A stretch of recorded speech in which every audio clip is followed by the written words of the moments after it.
Hey Calvary family, it's Josh here. I miss you and I can't wait to see you again. In the meantime, this is what we have, right? And so it's my privilege to share this week's midweek meditation with you. I'm going to be sharing from the life of Jesus.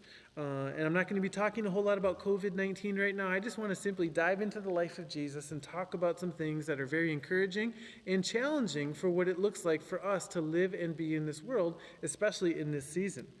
And so I'm going to be in Mark chapter 10, verses 32 through 34, and it's where Jesus is talking about his mission of what it looks like to live and be in this world as a Jesus follower. It's very different.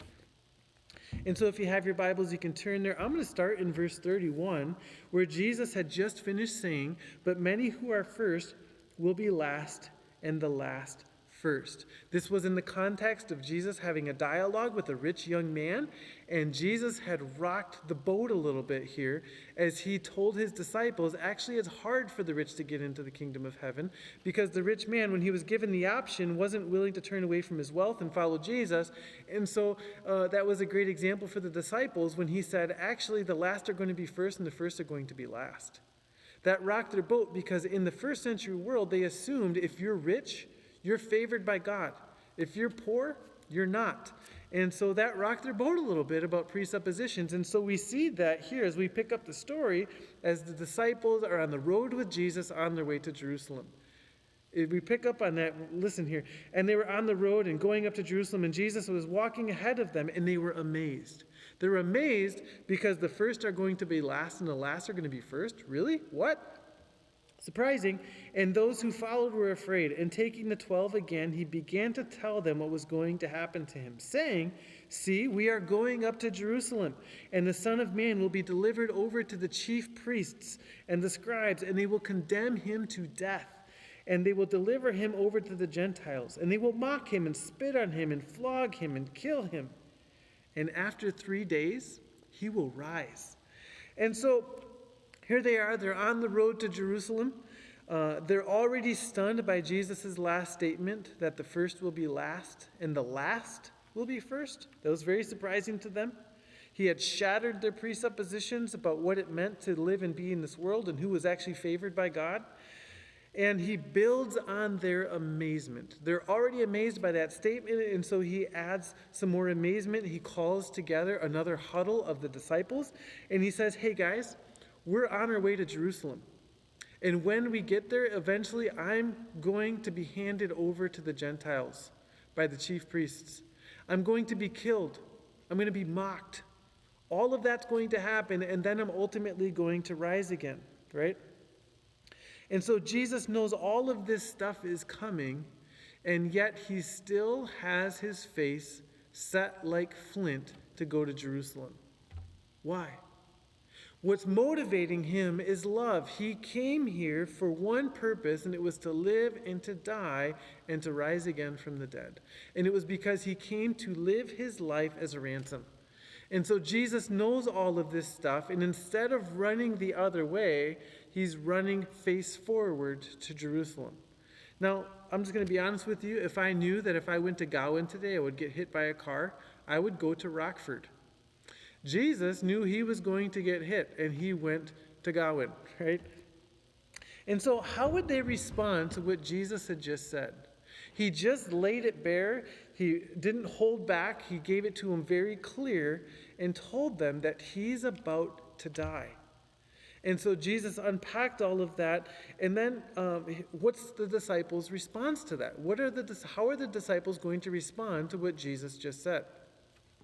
Have you ever been in a conversation with somebody and maybe you're talking about something very personal or something very serious and significant, and you finish talking and you've been unloading this topic with somebody and you've been talking with them, and you finish talking and it's their turn to respond to what you've just said. And so you finish talking and you wait for them to respond, and what do they say? They say something from way out in left field. You've just finished talking about a significant wound in your life or a significant topic of theology like the incarnation. And next thing you know, they say, "Hey, do you like pecans?" What? Were you listening to me, what I just said? It happens to me with my kids all the time. Anyway. And so that's what happens to Jesus. He gets finished unpacking this teaching about what's going to happen when he gets to Jerusalem. How do they respond? Two brothers, James and John, come up to Jesus and say, "Hey, Jesus, we want you to do for us whatever we ask." We see that in verses 35, starting in verse 35. "Jesus, we want you to do for us whatever we ask." Well, Jesus accommodates their question. "Well, what would you like me to do for you?" And he says, "We want you to give us positions of power and authority and significance in your kingdom." Jesus, we heard what you said there, but here's what we want. We want to have power. We want you to give us significance and authority in your kingdom. Really, guys? Is that all you have to say? Is that your response to what Jesus just said? Well, apparently, yes. And then everybody's mad. We see that next is all the disciples are mad at James and John for that request. Now, there's two likely reasons. One, most likely they're mad because the audacity of the request. Really, guys, that's what you're going to ask? In light of what Jesus just said, that's what you're going to ask? Give us positions of power and authority? That's what you're concerned about? Or another option is they're mad at them because they beat them to the punch, right? That's one thing I love about the Bible is it describes the disciples with all their warts. It doesn't clean up the picture very much. It tells us like it is. If I was writing this story, I probably would leave this section out because it paints a pretty ugly picture of the disciples sometimes, right? Nevertheless, the disciples are mad at them, and then Jesus brings into his next teaching. And he is very gracious with them, actually. We see that, and we're going to pick up in verse 42 and through 45, where Jesus is going to unpack the upside-down way of the kingdom. Or the way I like to call it is the Jesus way, right? And so I'm going to read it first, verses 42 through 45. "And Jesus called them to him and said to them," he's calling the disciples and saying, "All right, guys, let's talk about this. You know that those who are considered rulers of the Gentiles lord it over them, and their great ones exercise authority over them. But it shall not be so among you. But whoever would be great among you must be your servant, and whoever would be first among you must be slave of all." Here's the kicker. "For even the Son of Man came not to be served, but to serve and to give his life as a ransom for many." And so what Jesus is saying here is the way of the kingdom, the way of Jesus is very different than the way of the world. The way of the world is me first. Give me power. Give me significance. Let me be first, right? I see this parable enacted in daily life all the time. My oldest children are 5 and 4, and every single day I usually hear the question, "Can I go first? Can I pray first? Dad, let me pray first. Dad, let me pick out my snack first. Dad, let me go first. Let me ride the bike first," right? And so just like Jesus, for me, as a parent, it means I have opportunity to disciple my children, right? And so I hope all of us are really engaged in that process of discipling our children on the road as we go, because opportunities abound. And so when that happens with my children, I often pull them together and I say, "Okay, guys," I'll use Ellie as an example. When she says, "Dad, I want to be first," I say, "Ellie, is that the Jesus way? Is that the Jesus way to say, I want to go first?" And she says, "No, Dad." And I say, "Ellie, what's the Jesus way?" And this is the result of lots and lots of conversations. And she says, "Dad, the Jesus way is to say, how about you go first?" And I say, "That's right, Ellie. So how do you want to respond? How about I let Elliot go first?" Right? And every now and then I'm surprised and my children say, "Hey, you know what? How about you let the other go first?" And then other times they're saying, "I want to go first," right? It's a process. Teaching is a process. And so that's the upside down way of the kingdom, is to say, how about you go first? How about how about I serve you rather than serve myself? And so what Jesus is saying here is, do you want to be great? Do you want to be great? Do you want to have significance? Then be a servant to other people. Do you want to be great in God's eyes? It's not by saying me first and accumulating power and significance, but it's by donning the cloak of a servant and getting down and serving other people rather than serving yourself. It's choosing to help rather than hoard, right? And so Jesus is saying here, ultimately, the path to greatness is not to get others to serve you, but it's to be a servant to others, right? The greatest man who ever lived, Jesus, was the one who took on the cloak of a servant and washed the feet of his friends. Here he is, king of heaven and earth, and he didn't come to accumulate servants, but he actually took the position of a servant in his life. That's what he lived for us. That's what he modeled for us, was one who took on the position of a servant.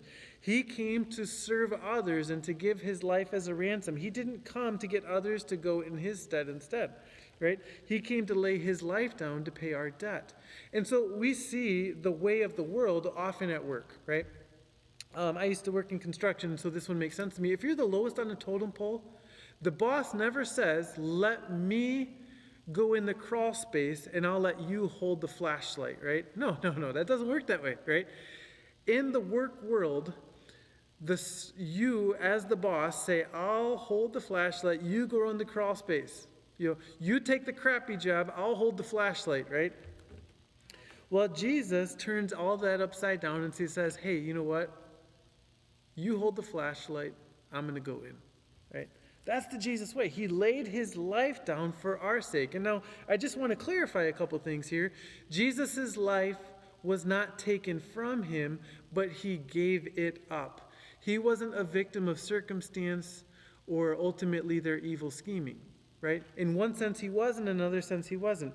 Ultimately, all that happened to Jesus was by the definite plan and foreknowledge of God from beginning to end. It was planned by God the Son in eternity past. He ultimately knew and planned that he would give up his glory in heaven and would take on flesh forever. He started his life on earth as a little baby who was helpless. I got two of them at home now, and they are absolutely helpless and dependent little creatures. And apart from our intervention, they wouldn't make it, right? And so Jesus took on flesh forever, starting out as a little baby. He lived his life as a virtual vagabond for some of his adult life, and then he suffered for the sake and the sins of others, right? He did all of this by the definite plan and foreknowledge of God, yet at the same time, they did exactly what they wanted to do to him, right? This was what they wanted, and this is what he planned. And somehow these two realities mysteriously fit together. And it's beautiful, it's mysterious, and we praise God for it because it is the reason for our salvation, because ultimately Jesus took on flesh and lived his life as a servant to lay his life down for us, right? And so my question to you is, do you want to be great? Do you want to enjoy fullness of life in God's world? Then I want to tell you how to do it. Jesus exemplified it, he showed us, and it's to take on the position of a servant, to serve others rather than serve yourself. To say, how about you go first and let me help you get there rather than let me go first. It's saying, let me help you succeed rather than seeing everybody else as a tool in your kingdom to help you succeed. And I'll be honest with you, I wasn't planning on saying this, but I am living in a church environment on staff here where that is the norm. The norm on our church staff is let me help you to succeed rather than let me use you to help me succeed. And so what I mean by that is ultimately our church staff and culture is one where everyone serves one another, and it is a beautiful thing. And so I wasn't planning on saying that, but do you want to be significant in this world? Then lay your life down as a servant like Jesus exemplified for us. And so moms, what does this mean for you? Moms, keep doing what you're doing. You're already doing it. You're laying your life down for your children. And so please take pleasure and take comfort in knowing that the King of Kings, the Father, sees you and he celebrates what you are already doing. Whether you stay at home full time normally or whether you go to work, you are living your life as a servant as you lay yourself down for your children. Thank you for what you're doing. See that the King of Kings validates what you're doing. Stay-at-home moms who homeschool, I promise you the world will never see you the same again. You will be celebrated, and you will probably get trophies at the end of this deal of quarantine, because everybody's realizing how difficult this is. I myself have been home, working from home the last 3 to 4 weeks, and I'm going crazy. And I'm thinking, man, you moms are rocking it. Thank you for what you do, okay? Finally, are you pretty comfortable with this COVID-19 things, living without fear, not concerned about dying in light of it? Maybe you're like me, you know that if you contract it, you're probably going to be fine and most likely you won't die. Then step up and be a servant and serve others who are more vulnerable. Be one who is serving your neighbors and the elderly that you know who are more susceptible and vulnerable, and get their groceries. Serve them by going out so they don't have to. There's simple ways that we can serve by simply rolling up our sleeves and serving those who are more vulnerable. Let's live our lives as servants. Let's seek the greatness that God calls us to, and that's by living our lives as a servant. And I promise you, you will experience the fullness of life and joy. Because in a lot of ways, in many ways, some of the times I've experienced some of the greatest joys in my life has been when I have been a servant to other people. So I want to invite you to the Jesus way. The way that's upside down and contrary to the way of the world, and it's that of being a servant. Thank you.